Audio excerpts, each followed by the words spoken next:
우리 여기 계신 분 가운데 코를 심하게 고시는 분 계시면 죄송합니다. 목사이기 때문에 이제 미팅을 많이 하게 되고 이제 밴쿠버나 이런 데 많이 가게 돼서 호텔 사용하게 되는데 항상 갈 때마다 고민되는 게 두 가지 있어요. 하나는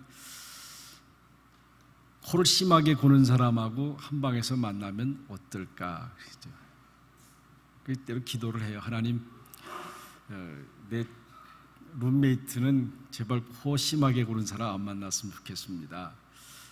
또 하나는 일반적으로 제가 아침에 일찍 일어나기 때문에 되게 거의 동료들은 할 수 있으면 오랫동안 침대에 누워 있어서 좀 아침 가능한 일찍 일어나는 분 만났으면 좋겠습니다. 그런 기도를 해요. 보통은 이제 일어나면 그저 성경책 들고 화장실에 들어가서 한 2시간 앉아 있다가 오게 되는데 항상 그게 고민이 돼요. 특별히 이제 코 고는 분이 옆에서 자면 지금은 이제 그래도 노회 사정이 좋아져서 한 방에 2분씩 이렇게 자게 하는데 얼마 전까지만 해도 한 방에 4명을 재웠습니다. 그래서 외부에서 오는 소리입니다. 침대 하나에 2명씩, 남자 2명씩 들어 자는데 한 번은 그런 적이 있어서 하도 한 사람이 코를 심하게 골아서 아예 셋이 번쩍 들어다 복도에다 놔둔 적이 있어요. 정말 못 자겠어요. 조금 자려고 그러면 코 고는 소리에 또 깨고 그래도 이제 참다 그런 생각을 해요. 이제 우리는 가끔씩 한 번인데 옆에서 평생을 함께 살아가는 그 부인은 얼마나 고생스러울까. 그죠? 아마 여러분들도 그런 분들이 있을 거라고 생각이 되는데 그런데 여러분, 코 고는 사람은 자기가 코 곤다는 사실을 모르지 않습니까? 아는 사람 계세요? 아무도 사실은 자기가 코 곤다는 사실을 몰라요. 가르쳐 주니까 내가 코를 심하게 고는가 보다 정도 하는 것이지 모르죠. 그걸 이렇게 생각해 보면 어떤 데는 그냥 코 골게 자도록 내버려 두고 싶어요. 왜냐하면 저도 자기가 모르기 때문에 그냥 코 골고 자는 거고, 저렇게 깊이 잠든 속에서 자유를 마음껏 누리고 있는데 저걸 깨워서 자유를 뺏어야 되나. 그래서 어느 때는 아예 그냥 놔두고 이제 방을 나와서 그냥 소파에 앉아 있을 때도 있어요. 여러분, 그도 자유를 누린다고 하는 생각을 우리가 꼭 할 수 있어야 돼요. 책 가운데 그런 책이 있습니다. 아직도 우리에게 희망이 있다, 이런 책이 있어요. 아직도 우리에게 희망이 있다. 이 책은 1960년대에 미국에서 학생 시절에 그 경험했던 것들을 쓴 책입니다. 미국의 60년대라고 하는 것은 굉장히 혼돈의 시대라고 할 수 있어요. 특별히 히피 문화가 발달되어 있지 않습니까? 그때 이제 월남 전쟁이 한참이었었고, 그래서 전쟁에 반대하는 데모들이 계속 있었습니다. 그리고 그때 60년대 시대는 40년대 말 50년대에 태어났던 베이비 붐 시대가 한참 있을 때예요. 이렇게 해서 이 케이스 교수라고 하는 분은 그때 60년대 일어난 상황을 보면서 그렇게 썼습니다. 모든 사람이 미쳐가는 것 같이 보인다. 미쳐가는 것 같이 보인다. 혼돈의 시대다. 정말 희망이라고 하는 것은 찾아볼 수 없는 그런 모습이다. 미국의 60년대의 문화가 그렇다고 하는 거예요. 그러면서 하는 말이, 나는 아직 미치지 않은 것 같다.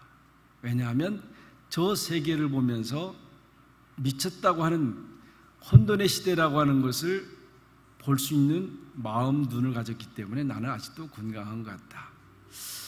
아무리 세상이 잘못 돌아가도 나 하나만 정신 차린다고 하면 이 조그만 힘이 그래도 소망을 줄 것이라고 생각한다. 그렇게 쓰고 있습니다. 그 당시에 히피 문화죠. 냉소적인 문화, 혼돈의 문화죠. 요새도 가끔씩 이제 우리 어른들은 상대를 부를 때 미스터, 미세스라고 붙여 부르지 않습니까? 근데 요새는 통상적으로 이제 그냥 퍼스트 네임만 많이 부르게 돼요. 근데 그 퍼스트 네임을 부르기 시작한 것이 60년대라는 거예요. 그전에는 상대를 부를 때 존경하는 마음으로, 높이는 마음으로 미스터, 미세스라고 해서 불렀는데 60년대부터 시작해서 너나 내나 똑같다. 어른이나 애나 그냥 똑같다. 이런 생각에서 그냥 퍼스트 네임만 부르기 시작했다고 하는 거예요. 그러니까 적어도 어른의 눈으로, 전통적인 눈으로 보면 60년대 미국의 문화는 그야말로 이건 망해가는 문화라고 하는 거예요. 그래서 이분이 마지막에 어떤 얘기를 쓰냐고 하면 세상이 그렇다 할지라도 세상이 그런 세속적인 문화, 그런 물질을 추구하는, 권력을 추구하는, 명예를 추구하는 그런 사회라 할지라도 나만은 그렇게 살지 않겠다 그런 거예요. 비록 고독할지라도 외로울지라도 나만은 적어도 바른 목표를 가지고 바로 살겠다. 그렇다고 하면 이것이 사회에 소망을 줄 것이 아닌가 하는 것이 이 저자의 글입니다. 오늘 9절에 성경 본문의 9절을 보면 너희의 자유가 믿음이 약한 자들에게 걸려 넘어지게 하는 것이 되지 않도록 조심하라 이런 말씀이 있어요. 너희의 자유가 믿음이 약한 자들에게 걸려 넘어지지 않게 조심하라. 어떻게 보면 굉장히 간단한 말씀이라고 할 수 있습니다. 그래서 내 자유가 다른 사람에게 거치는 것이 되지 않도록 조심하라 하는 거죠. 여러분, 그리스도인이란 할 때 어떻게 여러분 대답하실 수 있습니까? 그리스도인이란 정의를 내릴 때 또 하나의 정의 가운데 그리스도인은 자유인이라고 하는 거예요. 자유인이다. 갈라디아서 5장 1절에 보면 그리스도께서 우리를 자유하게 하시려고 자유를 주셨으니 그러므로 굳세게 서서 다시는 종의 멍에를 매지 말라. 그리스도가 우리에게 자유하게 하렸다. 그 자유를 주셨다고 하는 거예요. 그러니까 이제는 굳세게 서서 다시는 종의 멍에를 매지 마라. 그리스도인 하면 상징적으로 자유인이다는 거예요. 여러분 마음속으로 한번 깊이 외쳐보세요. 나는 자유인이다. 나는 그리스도가 주신 자유를 누리고 있는 그런 사람이라고. 그래서 소중한 거예요. 그리스도인들은 모든 것으로부터 자유를 누릴 수 있는 특권, 하나님이 그런 권능을 주셨단 말이에요. 그래서 우리는 마음껏 하나님이 주신 권능, 그걸 누리고 살아갈 수 있어야 된단 말이죠. 그래서 굳세게 서서, 이 말씀은 뭐냐면 우리가 이 말씀에 굳세지 않냐면 다시 옛날로 돌아가서 종의 노예가 돼서 살아갈 수밖에 없다는 거죠. 여러분 아침마다 일어나서 어떤 다짐하고 살아갑니까? 하나님, 이 하루 살아가면서도 다시는 내가 종의 노예가 되지 않게 해주세요. 종의 멍에를 지지 않게 해주세요. 주님이 주신 참 자유를 마음껏 누리며 살게 해주세요. 어떻습니까? 얼마나 자유를 누리면서 살아가고 계십니까? 하나님이 나를 자유케 해주셨는데 그 자유를 얼마만큼 누리고 살아가고 계십니까? 양심으로부터 자유, 또 죄로부터 자유, 더 나아가서는 죽음의 공포로부터 자유. 그렇잖아요. 매일매일 죽음이라고 하는 것이 나를 엄습해와요. 나도 언제 저렇게 죽을지 아무도 알 수가 없습니다. 그 공포로부터 얼마만큼 자유하면서 살아가느냐, 그것이 바로 그리스도인이라는 거죠. 매일매일 살아가면서 많은 가책을 받고 살아가요. 많은 후회를 해요. 많은 낙담을 하면서 살아가요. 그렇지만 그 가운데서도 우리는 자유를 누리며 살아갈 수 있어요. 왜요? 우리는 하나님의 자녀이기 때문에 그런 거예요. 하나님이 나를 사랑하기 때문에 많은 가책도 있고 후회도 있고 낙심도 있지만 그 가운데 자유를 누리며 살아가는 것이 바로 그리스도인입니다. 여러분, 우리가 매일매일 앞에 부딪히는 문제가 뭐예요? 경제적인 속박 아닙니까? 그런 경제적 속박을 받으면서도 우리는 도덕적 양심 속에 신앙적 자유를 누리면서 살아가는 것이 바로 그리스도인입니다. 얼마나 자유하십니까? 다시 한번 내 자신에게 물어볼 수 있기를 바랍니다. 그래서 우리는 하나님 주신 고귀한 자유를 어떻게 지키면서 살아가느냐 하는 것, 주신 자유를 얼마만큼 우리가 누리면서 살아가느냐 하는 것, 이것이 우리의 삶에 아주 중요한 겁니다.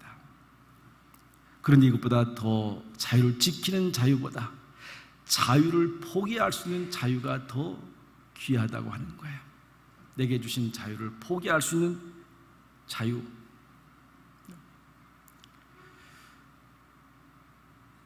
저는 교회에 이렇게 가서 참 마음에 안 드는 게 있어요. 다른 교회 가보면 항상 주여 주여 삼창합시다. 우리 성도들 가운데서 아주 그 줄교하시는 분들이 계세요. 어쨌든 주여 주여 삼창 크게 하고 통성으로 합시다. 그런데 그걸 동의한 그룹 같으면 괜찮아요. 저도 우리 전독발 훈련 1년에 2번 기도회를 하는데 그때는 그냥 세게 해요. 왜냐하면 그렇게 하지 않고는 안 되니까요. 그렇게 해야 정말 주의 놀라운 능력이 임하는 것을 경험해서. 그런데 보통 때는 그렇게 하지 않잖아요. 그냥 자기 귀에 들릴 정도로 기도하십시오. 왜 그러냐면요, 기도하는 분 가운데 어느 분은 크게 기도해야 하나님이 들으신 줄 알아요.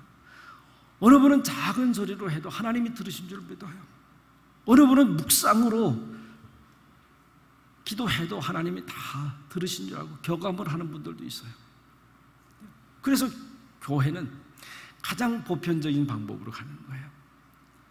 내가 크게 기도하는 걸 선호한다 할지라도 묵상으로 기도하는 저 사람을 위해서 내 자유를, 내가 선호하는 것을 제한할 수 있어야 한다는 거예요. 자유를 포기하는 그 자유. 우리가 음식을 놓고도 마찬가지예요. 저는 제일 어려운 게 음식을 포기하는 게 참 어려워요. 정말 먹고 싶은데 참아요. 저는 커피를 아무것도 안 넣고 먹어요. 사람들이 맛있냐 그러는데 그게 무슨 맛있겠어요. 블랙커피는 정말 맛없어요. 거기다 프림하고 설탕 듬뿍 넣어서 먹으면 얼마나 맛있는지 아세요? 한국의 그 봉지커피요, 정말 먹고 싶지만 안 먹어요. 왜냐하면 먹으면 탈나거든요. 그러니까 우리가 먹을 수 있다고 해서 다 먹을 수 있는 게 아니에요. 우리가 갈 수 있다고 해서 다 갈 수 있는 게 아니에요. 우리가 말할 수 있다고 해서 다 말할 수 있는 게 아니에요. 내 자유를 제한하는 그 자유가 더 소중하기 때문에 그런 겁니다. 내가 강할지라도 약한 자가 되는 거예요. 내가 부할지라도 가난한 자가 가난한 자처럼 자기 부함을 제한할 수 있어야 된다고 하는 거예요. 우리는 가끔씩 그럴 수 있어요. 내가 벌어서 내가 쓰는데 누가 뭐라 그럴 거냐고. 맞지요. 사실은요, 내가 개처럼 벌어 정승처럼 써도 할 말이 있는 게 아니에요. 그러나 그리스도인들은 그러면 안 되는 거예요. 내가 아무리 부할지라도 그 부함을 제한할 수 있는, 그것이 바로 그리스도인의 모습이고, 바로 그렇게 제한하고 포기하는 그것이 바로 진정한 자유라고 하는 것입니다. 월터 미셀 박사가 한 실험 중에 재미난 실험이 있어요. 머시멜론 실험이라고 하는 게 있어요. 우리 캠핑 가고 불에 구워먹는 그 하얀 설탕 덩어리. 저도 먹어보니까 진짜 맛있어요. 많이 먹고 싶어요. 정말 많이 먹고 싶은데 그냥 조금 먹다가 마는데요. 이 미셸 박사가 무슨 실험했냐면 아이들을 모아놓고 이제 다 나눠줬어요. 머시멜론 나눠줘서 자, 지금 먹을래? 30분 뒤에 먹을래? 30분 뒤에 먹으면 한 개 더 주겠다. 그런 거예요. 그랬더니 되게 반은 그냥 뭐 40분 기다려서 하나 더 먹느니 지금 그냥 바로 먹는 게 좋지 하고 먹는 친구도 있었고, 되게 반은 30분 기다렸다 먹고 또 하나 받아서 먹는데, 이게 굉장히 단순한 것 같은데 아주 중요한 이론이 있다는 거예요. 그래서 그분이 붙인 게 만족 지연 능력이라고 하는 이론을 붙였어요. 만족 지연 능력. 어떠세요? 여러분, 뭐가 생기면 그냥 먹겠어요? 아니면 30분 기다렸다가 또 하나 먹겠어요? 그건 여러분들이 선택하는데, 그런데 문제는 점점 세대가 갈수록 만족 지연 능력의 지수가 떨어져 가고 있다는 거예요. 뭔가 급하게, 뭐가 빨리, 특별히 우리한테는, 한국 사람한테는 하도 빨리빨리라고 하는 말이 머릿속에 들어와서 무조건 뭔가 빨리 해야 된다고 생각하는 거예요. 그렇죠? 빨리 해야 된다. 저는 정치하는 분들도 가끔씩 마음에 안 들어요. 한국 대통령 5년 하는데 5년 동안 뭔가 다 하려고 그래요. 그렇죠? 여러분, 5년 동안 할 수 있는 일이라는 게 그렇게 많지 않은 거예요. 그러니 하고 나면 얼마나 많은 부작용들이 생겨요. 그렇죠? 만족 지연 능력. 그런데 백성도 그렇지 않아요. 뭔가 빨리 보여주길 바라요.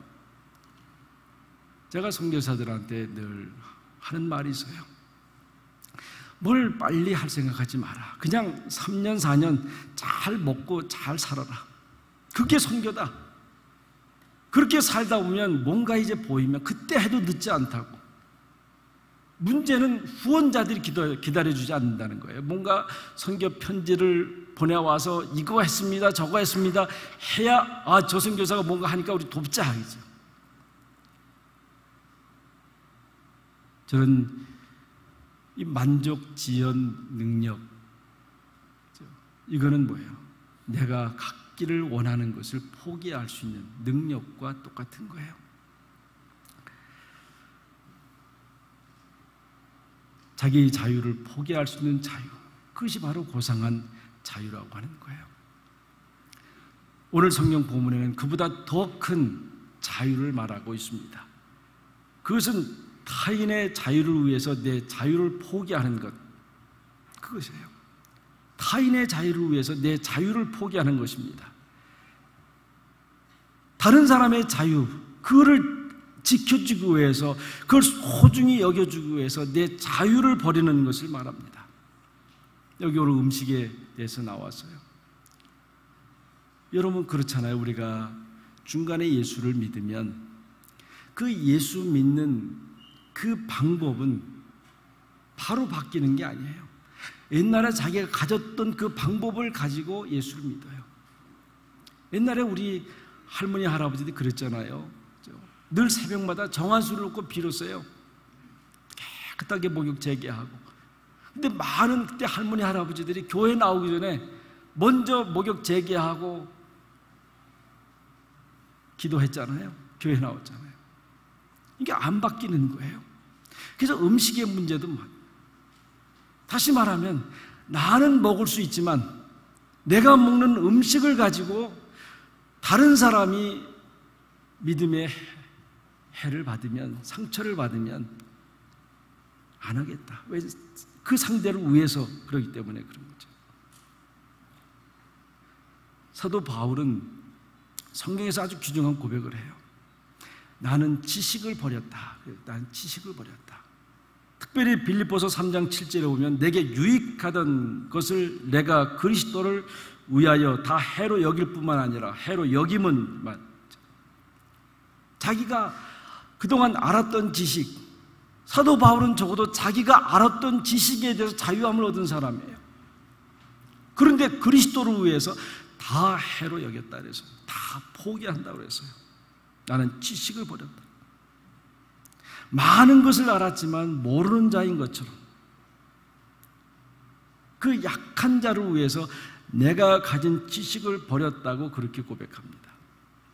어떻게 보면 사도 바울은 자기가 아는 지식이 자기 생명과 같은 거예요. 우리도 그렇지 않아요? 내가 지금 가진 그 지식, 경험은 바로 나하고 동일시되어 있는 거예요. 그런데 그것을 버렸다고 하는 것은 대단한 결정이라고 할 수 있어요. 오늘 성경 본문 13절에 뭐라 그래요? 나는 영원히 고기를 먹지 않겠다.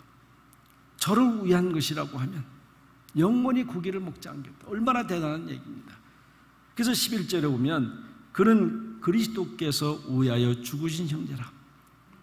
그가 누구예요? 그리스도가 그를 위해서 죽었다고 그랬어요. 여러분 옆에 한번 보세요.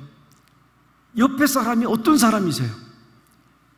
그리스도가 그 옆에 있는 사람을 위해서 죽었어요. 죽었어요. 얼마나 소중한 존재예요. 얼마나 소중한 거예요. 그리스도가 죽었는데, 그래서 그리스도가 위에서 죽은 그 형제를 실족케 하는 것은 하나님에게 죄를 짓는 거라고 그랬어요. 그 하나가 무너지는 게 문제가 아니에요. 하나님께 죄를 짓는 거예요. 그래서 내가 당연히 누릴 권리, 자유가 있지만은 그를 위해서 포기하고 제한할 수밖에 없는 거예요. 그렇잖아요. 저도 실수하는 가운데 말의 실수가 제일 많아요. 저희 집사람이 가끔씩 그래요. 왜 사람 잘 안 만납니까? 그래요. 만나면 꼭 뒤돌아보면 실수를 많이 한다고요. 그죠? 이런 말은 안 해야 되는데 말하다 보면 자기도 모르게 해버려요. 그래서 나는 가능한 사람 안 만나는 게 좋습니다. 만나면 내가 너무 많이 죄를 짓는데, 말이라는 게 얼마나 힘들어요. 내 말 한마디 가지고 누군가가 심각한 상처를 받고 교회를 떠난다고 하면 여러분 어떠시겠어요? 그리스도가 그를 위해 십자가에 죽어 피 흘려 들어가셨는데 그 조그만 것 하나 못 참아서 포기 못해서 해버린다고 하면 하나님 앞에 죄를 짓는다고 그랬어요.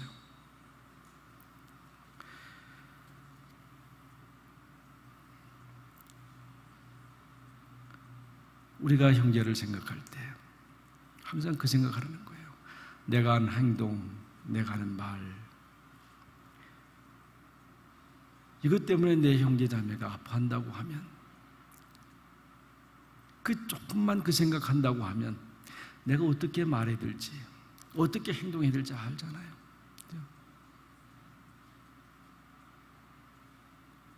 우리 자신을 생각해 봐도 그래요. 조그만 자존심을 건드려지는 말만 들으면 얼마나 힘들어해요. 얼마나 아파해요. 그럼에도 불구하고 나는 그 생각 없이 해버린단 말이에요. 할 수 있어요.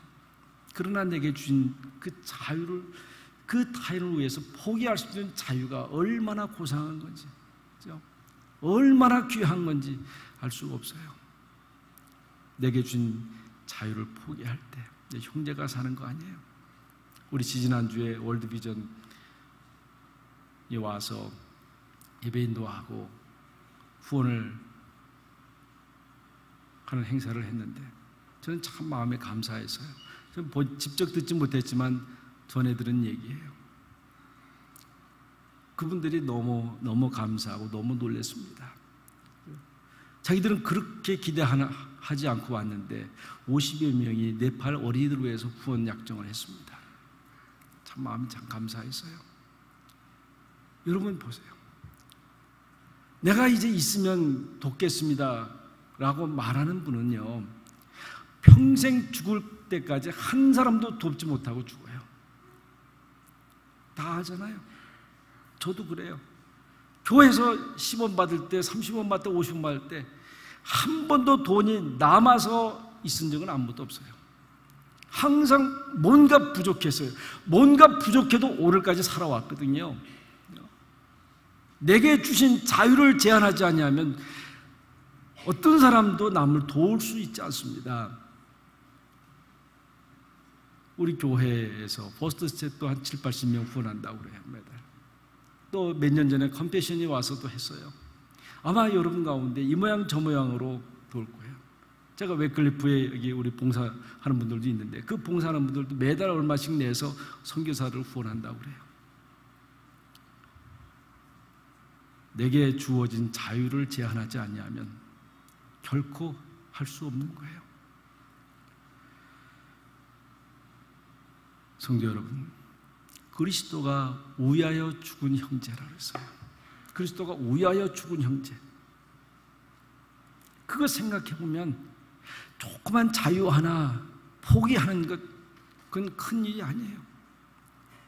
그런데 그 자유를 포기하면 내게 얻어지는 축복이 있어요. 감사해야죠. 하나님, 내가 부족하지만 저를 이만큼이라도 도울 수 있어서, 때로 그것이 불편하지만 없어서 도울 수 있어서 감사하지 않냐고요. 훨씬 더 삶에 능력을 부여받아요.